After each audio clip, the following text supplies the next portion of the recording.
Ball as well. This is Kai Louie. I am back. This is part two of the Drive vlog. I figured out a pretty awesome title. Straight to the point. Anyways, so to continue what I was talking about at the end of the last video, or the first video, excuse me, I gotta open my code red right here. Sorry. Again, I'm not advertising for Mountain Dew, but I just love Mountain Dew. I'm a Dewaholic, okay? Anyways, uh, okay. Um, okay. So I left at 5:30 a.m. on a Friday morning. Wait, I just said that. Sorry. Okay. Friday morning. It was April 29th. That I left. Um, Colorado. I left Minnesota on the 27th. I made it to Colorado within 8 hours on that Wednesday. Um, it, no, about 12 hours. Sorry, it took a little bit longer than that because of stopping and stupid rainstorm and the yellowy mucky stuff that went on my car. Um, anyway, so I left at 5:30 in the morning on the 29th of April.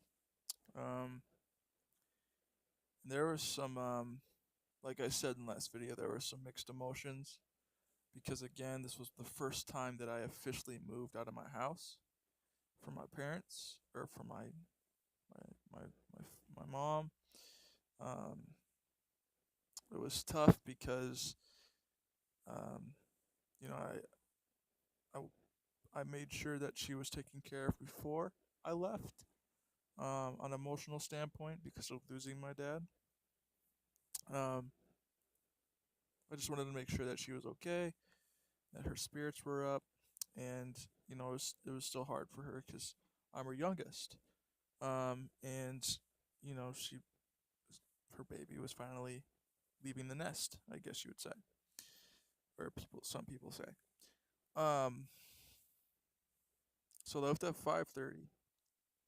It was snowing, or it was just starting to snow. I looked on the weather the night before, and it said it was supposed to be snowing on the mountains. And the earlier you go, the better chance you might get out of it pretty quick. Um, so um, I woke up at 5:30. My mom woke up. My sister woke up. My brother-in-law woke up, and they gave me, a farewell and said, good luck. We wish you the best in your new adventure. We know it's gonna be crazy for you. And if you have any questions or need any advice, just feel free to call. That whatever. And believe me, I've called them quite a bit. And I call my mom literally every day, or I try to at least, because it's just you know the bond that we have. I want to make sure she's okay and how, she's obviously now she's a lot better than I am. At the moment, she got a house and she's working and she got everything tied over pretty quickly there. But me, no, not so much. But that was the last two videos that I posted. So no more talk on that. Um, so yes, to continue what I was saying was I left at 5:30 a.m. It was my car was covered with snow. I was able to clean it off, and head out pretty early. I left in the morning rush, um, in Colorado. So, I went through um, better part of the Rocky Mountains to the other side of Estes Park, which was beautiful. Scary because it was sleeting at the time that I was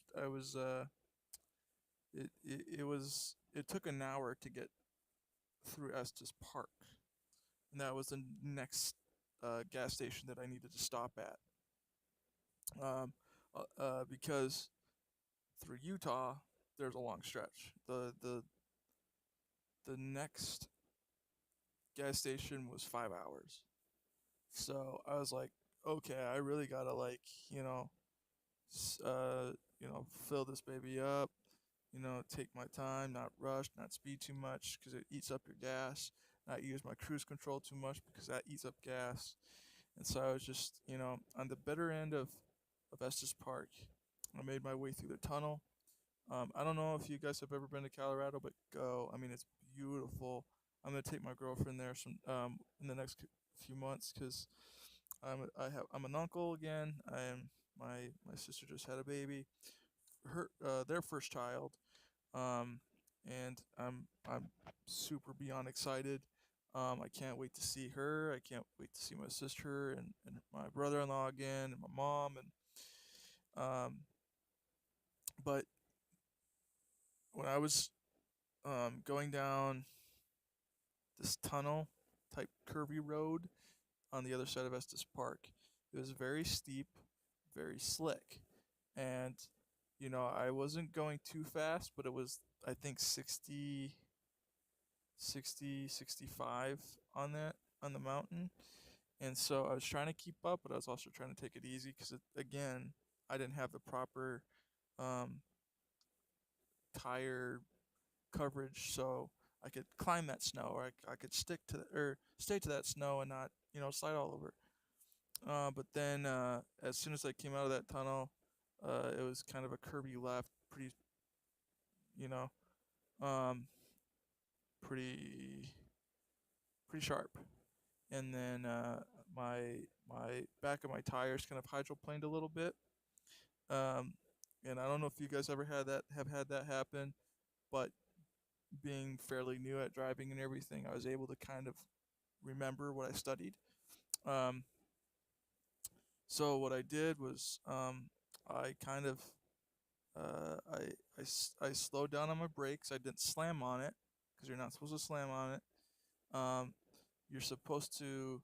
What I did was I let go of the wheel for just a tad bit, and then I grabbed onto it. I was able to turn the steering wheel straight while it was trying to go left. So I reared back to the right, and I was able to catch and go straight again. And so I was able to get out of that no problem. Um, and then I stopped at on the other side of Estes Park. I got full tank of gas.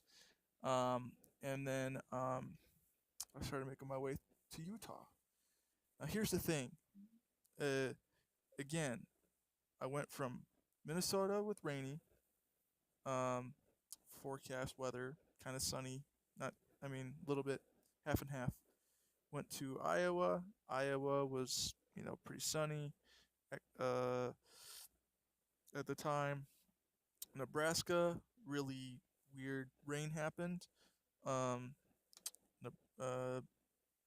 Mucky stuff, and then actual thunderstorms we ran into, and then we made our way to Colorado, which was beautiful weather. And then when I left, it was snowing. When I made it to Utah, um, it was 56, sunny, beautiful clouds, um, beautiful skylight. It was like a pinkish orange kind of color. Um, I'm colorblind, so when I looked up at the sky, the colors looked pretty close, pretty similar to each other. So, but anyways, it was beautiful. Um, so this was okay. I would say 2.5 hours in.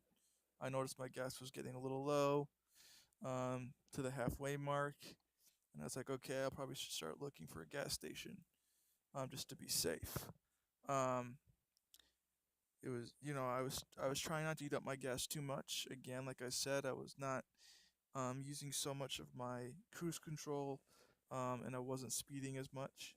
Um, so my gas didn't eat up as fast as it would have if I did do that.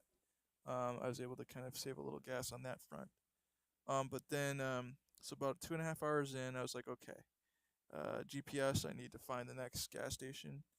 And it said next gas station was 35 or 40 minutes away.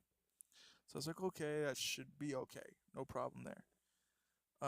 So then I get to that point where, okay, now I'm close. I need to find this. So it said, okay, next. Well, it didn't say this, but it showed it. It said, or it pointed. No, it did say. GPSs do speak. Sorry, my brain is right now. Um, I need another swig of my dew. All right, that was good stuff. Okay. Um. Anyway, so um.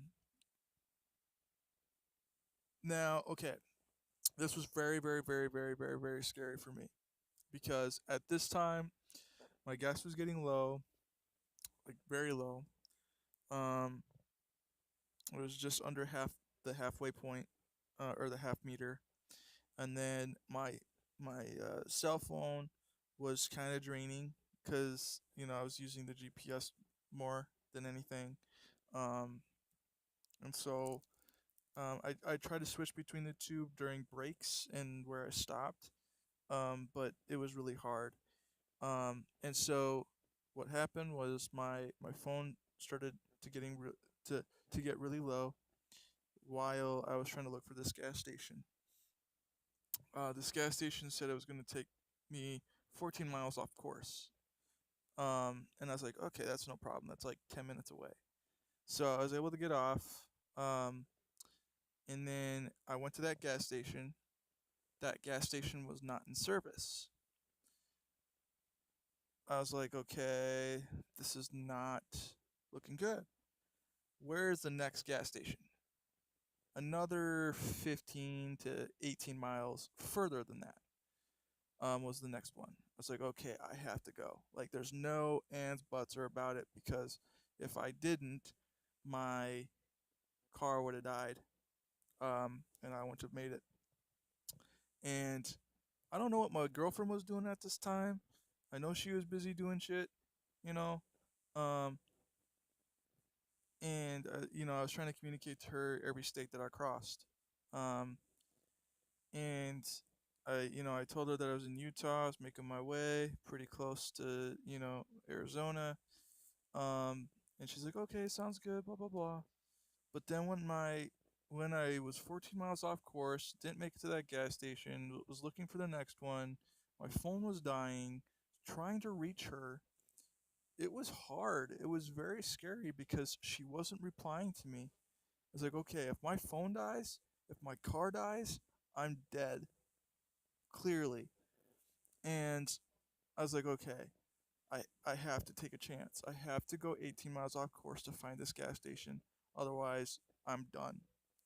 And so I actually found that gas station. I was able to pump it up all the way. And I realized if I didn't stop there, um, that my car. No, the next gas station was another 35, 40 minutes out of that way. Um, and my car was just getting to the red mark, so very empty, or getting close to being empty. I was scared to life. I was scared beyond anything because again, I was alone. Nobody was with me. I was driving by myself. I I was contacting my girlfriend. I was texting my mother, trying to call her too. Um, Trying to call Melissa. I was trying to call her sister Sam. Nobody was answering me, and I was like, okay, if I don't make it to this gas station, I'm dead. I made it to that gas station, filled it up. I was able to make it to Arizona, stopped for a little lunch, as I realized the next state would have been Las Vegas, and I was just getting to the traffic there, the rush hour there. So about 4 or 5, I made it there. So, okay, sorry guys, I have to do this. Um, I'm really close to being done with this story. So hopefully I can finish this in the next vlog. Um, Thank you for tuning in. I'll be back.